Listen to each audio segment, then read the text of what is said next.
Tervetuloa Memoledin hautamuistomerkin suunnitteluohjelman video-ohjeistukseen.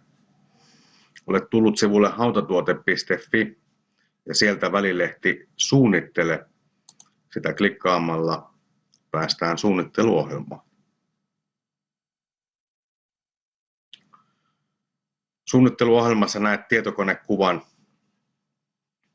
suunnitellusta hautamuistomerkistä, sen alapuolella hinta-arvio, sen vieressä poista valittu tarkoittaa jotakin valittua objektia, mikä on mahdollista poistaa, päiväkuva ja yökuva.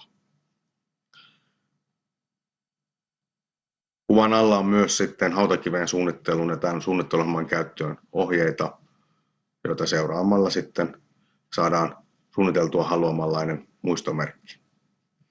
Vasemmassa reunassa on välilehtiä, josta valitaan ensimmäisenä runko. Rungon väri on aina suunnitteluohjelmassa oletuksena kiiltevä musta, mutta meiltä löytyy myös muita sopiviksi katsottuja värejä muistomerkkiin. Oikeassa reunassa rungon korkeus, rungon leveys on valittavissa sekä rungon malli.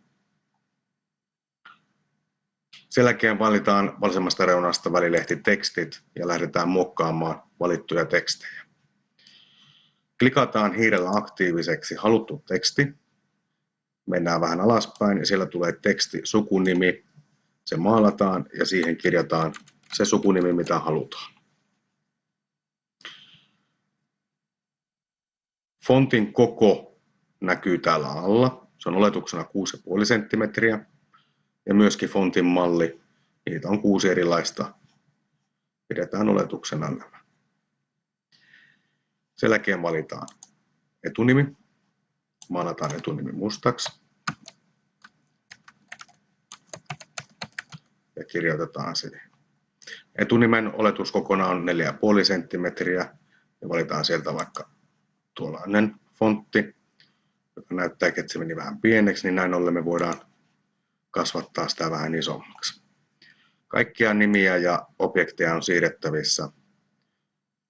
Ja tuolla on hyviä vihertävät apuviivat sitten, mikä näyttää aina niitä keskityksiä ja missä kohtaa se on. Valitaan syntymäaika. Syntymäaikaan on valittavissa etuliite, tähti, sydän tai S. Ja sitten valitaan vainajan kuolinaika. Kuolinaika valitaan ihan klikkaamalla siihen päälle ja sen jälkeen. Ja täällä on samoin kuolinaika, niin risti tai K. Sen jälkeen näitä tekstejä voi sitten aktiiviseksi klikkaamalla siirtää vielä haluttuun kohtaan. Jos haluaa lisätä tekstejä, täällä oikeassa reunassa on lisää uusi teksti. Ja sitä klikkaamalla siihen syntyy uusi teksti. Ja siihen voidaan laittaa muistokirjoituksia, lisää nimiä tai muuta. Tässä mallikappaleessa nyt me ei haluta mitään, me poistetaan valittu. Ja näin se kysyy aina, että haluatko varmasti poistaa. Myöskin tämän kaikki väri, miltä tämä nimet ja vainajan aikatiedot, miltä ne näyttää, kun sieltä valo loistaa läpi, niin tämä akryylin väri, kirkas valkoinen tai kullankeltainen, niin ne on valittavissa tuosta. Niitä pääsee katsomaan sitä eroa paremmin, kun laittaa yökuvan ja sitten vaihtaa näiden välillä. Tietokonekuvaajana ehkä ihan eksaktia kuvaa siitä, että miltä se sitten luonnossa näyttää, mutta molemmat on hyviä. Valitaan koristeet. Meillähän kuuluu tähän oletuksena pieni risti, jonka värin voi valita kultaisena, rosterisena tai mustana. Jos me halutaan tuo kultainen risti esimerkiksi vaihtaa, niin me klikataan pieni rosteriristi, joka on tämmöinen hopean harmaa.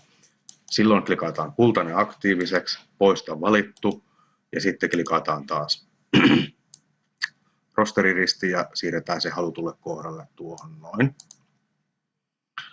Sinne voidaan lisätä leikattu koriste. Otan tähän malliesimerkkiin nuo ääriviivat kyyhkyistä. Täällä on myös sitten peilaa, eli sen voi kääntää peilikuvaksi toiseen suuntaan. Sijoitetaan se oikealle paikalle, minkä halutaan. Sitä voi isontaa, pienentää. Sitä voi kääntää. Näin. Ja se on siinä. Otetaan tuota sukunimiä vähän tuonne päin. Tulee tyhjää tilaa. Noin. Palataan takaisin koristeisiin. Muistomerkki on mahdollisuus lisätä kansikoristeet. Kansikoristeita löytyy erilaisia vaihtoehtoja. Ja nämä on tosiaan valokuvan malleista mallinnettu nämä kansikoristeet. Se ehkä saattaa vähän hassulta näyttää tässä suunnitelmassa, mutta meillä on paljon oikeita valokuvia, miltä nämä erilaiset koristeet näyttää tässä muistomerkissä. Ne on ihan hyvän näköiset. Sen jälkeen mennään tilausvälilehteen, kirjoitetaan tilaajan tiedot. Hautausmaan postinumero ei ole välttämättä pakollinen, mutta hautausmaan nimi, koska se saattaa olla eri paikkakunnalla kuin itse tilaaja. Ja myöskin tämä ruuviperustus. Laitetaan siihen rupsi, mikäli on ihan uudesta hautapaikasta kysymys.